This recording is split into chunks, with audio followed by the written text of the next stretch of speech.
Hello guys, welcome back to my channel. இன்றைக்கி நம்ம என்ன சம்மரி பார்க்க போகிறோம் அப்படின்னா, தி ஸ்ட்ரீட். இதை எழுதினவங்க ஆக்டோவியோ பாஸ். இவர் ஒரு ஸ்பானிஷ் ரைட்டர். இந்த பர்டிகுலர் போம் ஸ்பானிஷில் தான் ஃபர்ஸ்ட் பப்ளிஷ் பண்ணியிருப்பாங்க 1963. தென் இதை இங்கிலீஷில் ட்ரான்ஸ்லேட் பண்ணியிருக்கிறாங்க. இது ரொம்பவே சிம்பிளான ஒரு போம். இதோட வேர்ட்ஸாக இருக்கட்டும், லைன், அந்த ஃபார்மேஷன், ஸ்ட்ரக்சர் எல்லாமே ரொம்ப சிம்பிளாக இருக்கும்.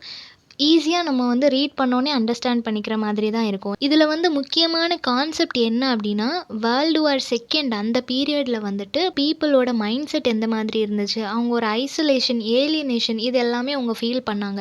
என்னதான் அவங்க கூட்டமாக இருந்தாலும் தனிமையில் இருக்கிற மாதிரியும், எப்போவும் அவங்கள சுற்றி ஒரு டார்க்னஸ் இருக்கிற மாதிரியும் அவங்க ஃபீல் பண்ணாங்க.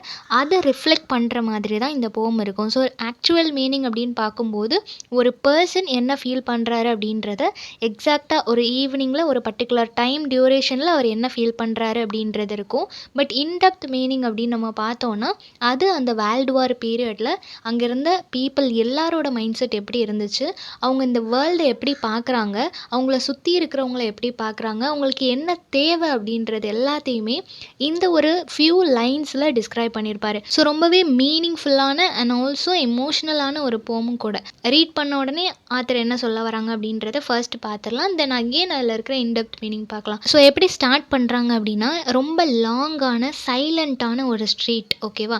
ஸோ அது டார்க்னஸ் அப்படின்னு மென்ஷன் பண்ணியிருக்கிறதுனால மேபி ஒரு நைட் டைமில் ரொம்ப லென்த்தியான ஒரு சைலண்ட்டான ஒரு ஸ்ட்ரீட்டில் நடந்து போயிட்டுருக்கிறாரு பொயட். இதில் ஃபுல்லாகவே ஐ அப்படின்னு தான் மென்ஷன் பண்ணியிருக்கிறாரு. ஸோ அவர் என்ன ஃபீல் பண்ணுறாரு அப்படின்றது தான் சொல்கிறாரு. ஸோ நான் தனியாக நடந்து போயிட்டுருக்கிறேன். அப்படி போகும்போது என்னை சுற்றி டார்க்னஸ், எங்கே பார்த்தாலுமே டார்க்காக இருக்குது. ஸோ அது நைட் டைம் அப்படின்றதுனாலையும் அங்கே யாரும் இல்லை அப்படின்றதுனாலையும் அந்த இடம் வந்து ரொம்பவே டார்க்காக இருக்குது. நான் நடக்கும்போதே என்னோட நடையில் வந்து ஒரு தடுமாற்றம் இருக்குது. நான் வந்து ஸ்டெடியாக நடக்கலை, என்னால் ஸ்டெடியாக நடக்க முடியல. நான் ரொம்ப அப்படி தள்ளாடிட்டே நடக்கிறேன். நான் அப்படி தடுமாறிட்டே நடக்கிறதுனால ஒரு கட்டத்தில் நான் வந்து கீழே விழுந்துட்டேன். கீழே விழுந்தேன்னா அகெயின் எப்படியோ நான் தடுமாறி எழுந்து நிற்கிறேன். அகெயின் நான் நடந்து போயிட்டே இருக்கிறேன். அப்படி போயிட்டே இருக்கும்போது என்னோடய வாக் வந்து எப்படி இருக்குன்னா, ஒரு பிளைண்டு நடந்தால் எப்படி நடப்பாங்க, அவங்களுக்கு ஒவ்வொரு அடி எடுத்து வைக்கும்போதும் ஒரு பயத்தோடு எடுத்து வைப்பாங்க இல்லையா. அவங்களுக்கு ஆப்போசிட்டில் என்ன இருக்குன்றது தெரியாது. மேபி கீழே ஒரு பள்ளம் இருக்கலாம், மேடு இருக்கலாம். ஸோ அவங்களுக்கு வந்து ப்ரெடிக்ட் பண்ண முடியாது என்ன இருக்குது அப்படின்றது. ஸோ அந்த மாதிரி ஒரு பிளைண்டு நடந்தால் எப்படி நடப்பாங்களோ, ஹோப்லெஸ்ஸாக, ஃபியர்ஃபுல்லாக, அதே மாதிரி ஒரு மைண்ட் செட்டில் தான் நான் இப்போ நடந்துகிட்ருக்கிறேன் அப்படின்னு சொல்கிறாங்க. இவரோட ஃபீட் ஒரு ஃப்ளோட்டிங்கில் இருக்கிற மாதிரி, இவரால் அப்படி நேராக ஸ்ட்ராங்காக நடக்க முடியல. ஏதோ ஃப்ளோட்டிங்கில் இருக்கிற மாதிரியே அவருக்கு ஒரு ஃபீல் இருக்குது. தென் அகெயின் என்ன பண்ணுறாரு அப்படின்னா, ட்ராம்ப்ளிங் அப்படின்னு சொல்லும்போது கீழே இருக்கிற சின்ன சின்ன கல்லாக இருக்கட்டும், இல்லை காஞ்சு போன சில இலைகளாக இருக்கட்டும், அது எல்லாத்தையுமே மிதித்து நடக்கிறாரு. அது இன்னும் அப்படியே செதறி போகிற மாதிரி அது எல்லாத்தையும் ரொம்ப வேகமாக மிதித்து நடக்கிறாரு. ஏன்னா அந்த இடத்துல நம்மளுக்கு ஒரு பயம் இருக்குது. நம்மளுக்கு சப்போர்ட்டுக்கோ இல்லை ஒரு பார்ட்னராகவோ எந்த ஒரு கம்பெனியும் நம்மளுக்கு இல்லை அப்படின்றப்போ அந்த பயத்தை போக்குறதுக்கு நம்ம மைண்டை வந்துட்டு வேறு எதுலையா டிஸ்ட்ராக்ட் பண்ணுவோம். அந்த மாதிரி இவர் வந்து ரொம்ப வேகமாக கால் எடுத்து வச்சு நடந்துகிட்ருக்கிறாரு. அப்போது நடந்துட்டு இருக்கும்போது இவருக்கு என்ன ஃபீல் ஆகுது அப்படின்னா, யாரோ ஒருத்தர் இவருக்கு பின்னாடியே நடக்கிறாங்க அப்படின்னும், அவங்களும் இதே மாதிரி அந்த ஸ்டோன், அந்த ட்ரை லீவ்ஸ் எல்லாத்தையும் மிதித்து வராங்க அப்படின்ற மாதிரியும் இவருக்கு ஃபீல் ஆகுது. இவர் ஒருவேளை ஸ்லோவாக போனார் அப்படின்னா அந்த பர்சனும் ஸ்லோவாக வர்ற மாதிரியும், இவர் வேகமாக ஓடுறாரு அப்படின்னா அந்த பர்சனும் ஓடுற மாதிரி இவருக்கு ஒரு ஃபீல் ஆகுது. இதில் இவர் மென்ஷன் பண்ணியிருக்கிறது, மேபி இது ஒரு இல்யூஷனாக இருக்கலாம். இல்லை அப்படின்னா அவரோட நிழலை பார்த்து கூட அவர் பயந்துருக்கலாம். இதில் வேகமாக ஓடுறாரு, இல்லை அவங்க வந்து மெதுவாக நடக்கிறாங்க அப்படின்றது வந்து அவர் மேபி அந்த ஷேடோவை பார்த்துருந்தாரு அப்படின்னா அதை பார்த்து கூட நினைக்கலாம்.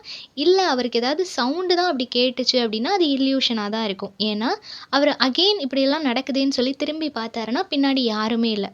அது ரொம்ப எம்டியாக இருக்குது, ரொம்ப டார்க்காக இருக்குது.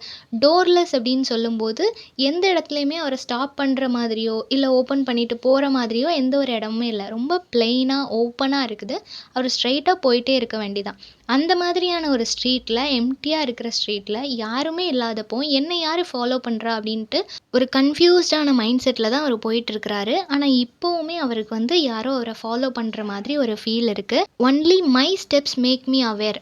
அவரோட ஸ்டெப்ஸ் அவர் கால் எடுத்து வைக்கும்போது, அந்த ஒவ்வொரு சத்தமா இருக்கட்டும், இல்ல அவரு ஃபீல் பண்றதா இருக்கட்டும், அதுதான் அவருக்கு புரிய வைக்குது. நான் வந்து ஒரு ஸ்ட்ரீட்ல நடந்து போயிட்டுருக்கிறேன்.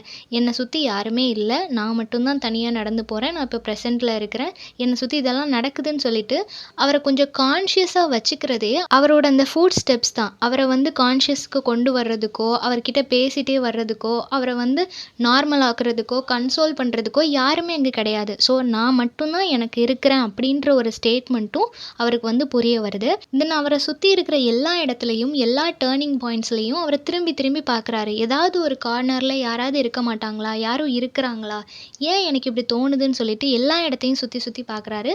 பட் எந்த இடத்துலயுமே யாருமே இல்ல. அது ஜஸ்ட் ஒரு ஸ்ட்ரெய்ட் ரோடு, ஒரு ஸ்ட்ரீட்ட நோக்கி அது கூட்டிட்டு போயிட்டு இருக்குது. அந்த ஸ்ட்ரீட்ல யாருமே இல்ல.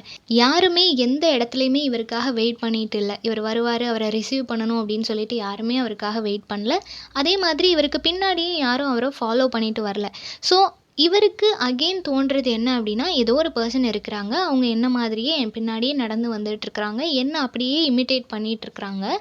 அவங்களும் என்ன மாதிரி தான். அவங்களோட காலும் தடுமாறுது. அவங்களும் கீழ விழுந்து எந்திரிச்சு இந்த மாதிரி தான் கஷ்டப்பட்டு நடந்து வந்துட்டு இருக்கிறாங்க. ஸோ ஒருவேள நான் அவங்கள பார்த்தேன் அப்படின்னா, நான் உங்ககிட்ட சொல்லணும். நோபடி அப்படின்னு சொல்றாங்க. அதாவது இவருக்கு யாருமே கிடையாது. இவர டேக் கேர் பண்ணிக்கிறதுக்கோ, கன்சோல் பண்றதுக்கோ, இவரு கீழ விழுந்தா தூக்கி விடுறதுக்கோ யாருமே இல்ல. அதே மாதிரி தான் மேன் உனக்கும், உன்னோட லைஃப்லயும் யாரும் கிடையாது. நீ தான் உனக்காக சப்போர்ட் பண்ணிக்கணும் அப்படின்ற மாதிரி லாஸ்ட்டா முடிக்கும்போது, நம்மளோட இண்டிவிஜுவாலிட்டி நம்மளுக்கு நம்ம தான் இருக்கிறோம் அப்படின்ற மாதிரியான ஒரு மீனிங்ல முடிக்கிறாங்க. இதுல இன் டெப்த் மீனிங் அப்படின்னு நம்ம பார்த்தோம்னா, இது வந்து வேர்ல்டு வார் டைம் இல்லையா? ஸோ அந்த டைம்ல எல்லா இடத்துலயுமே பிளென்டி ஆஃப் ப்ராப்ளம்ஸ் இருந்திருக்கும். ஸோ மக்கள் மத்தியில எப்பவுமே ஒரு பீஸ்ஃபுல் அப்படின்றது இல்லாம இருந்திருக்கும்போது, எல்லா இடத்துலயும் உங்களுக்கு எங்க பார்த்தாலும் டார்க்னஸ், பெயின், சஃபரிங்ஸ் இது எல்லாம் தான் இருந்திருக்கும். ஸோ அத வந்து டார்க்னஸ் அப்படின்னு மென்ஷன் பண்றாங்க. தென் அந்த டைம்ல யாருக்குமே ஒரு ஸ்டெடியான மைண்ட் செட்டே இல்ல. எல்லாருமே ரொம்ப கன்ஃப்யூஸ் ஆயிருந்தாங்க. அவங்களுக்கு என்ன முடிவெடுக்கணும், என்ன பண்ணணும் எதுவுமே தெரியல. ஸோ அந்த மாதிரி ஒரு சிச்சுவேஷன்ல எல்லாரும் இருந்ததுனாலயும், அதையும் இவரோட அந்த ஸ்டெப்ஸோட கம்பேர் பண்றாங்க. அது எல்லாமே தடுமாற்றத்தோட தான் போயிட்டுருந்துச்சு. யாருக்கும் ஸ்ட்ரெய்ட்டா நடக்கணும் எதுவுமே தெரியல. என்ன பண்றதுன்னே தெரியாத ஒரு மைண்ட் செட்ல எல்லாருமே இருந்திருக்காங்க. அகைன் இவர் ஒவ்வொரு கார்னர்ல தேடுறதா இருக்கட்டும், அது எல்லாமே நம்ம வார்ஃபீல்ட் அப்படின்றப்போ, அங்க நம்மளோட ஃபேமிலிய இழந்திருப்போம். நம்மளோட ஃப்ரெண்ட்ஸ இழந்திருப்போம். ஸோ யாருமே நம்மளுக்கு இல்ல. நம்மள கன்சோல் பண்றதுக்கு யாருமே இல்ல. எவ்வளோ நம்ம தேடினாலும் அங்க யாரும் இருக்க போறதில்ல அப்படின்றது தான் ரியாலிட்டி. ஓகேவா? பட் ஹியூமனோட மைண்ட் செட் எப்படியும் யாரையாவது ஒருத்தங்கள நம்ம தேட தான் செய்வோம். நம்மள கன்சோல் பண்றதுக்கும், நம்மள டேக் கேர் பண்ணிக்கிறதுக்கும் யாராவது ஒருத்தங்கள நம்மள தேடிட்டே இருப்போம். அந்த மாதிரி தான் இவரோட கண்களும் அங்க யாராவது இருப்பாங்களா அப்படின்னு சொல்லி தேடுது. பட் அந்த இடத்துல யாருமே இல்ல அப்படின்றது தான் உண்மை. ஸோ லாஸ்ட்டா முடிக்கும்போது, இந்த வேர்ல்டுல எவ்வளோ ப்ராப்ளம் வந்தாலும், என்ன நடந்தாலும் நம்மளுக்கு நம்ம தான். வேற யாரும் வந்து நம்மள கன்சோல் பண்ணுவாங்க, டேக் கேர் பண்ணிக்குவாங்கன்னு நம்ம நினைக்க முடியாது.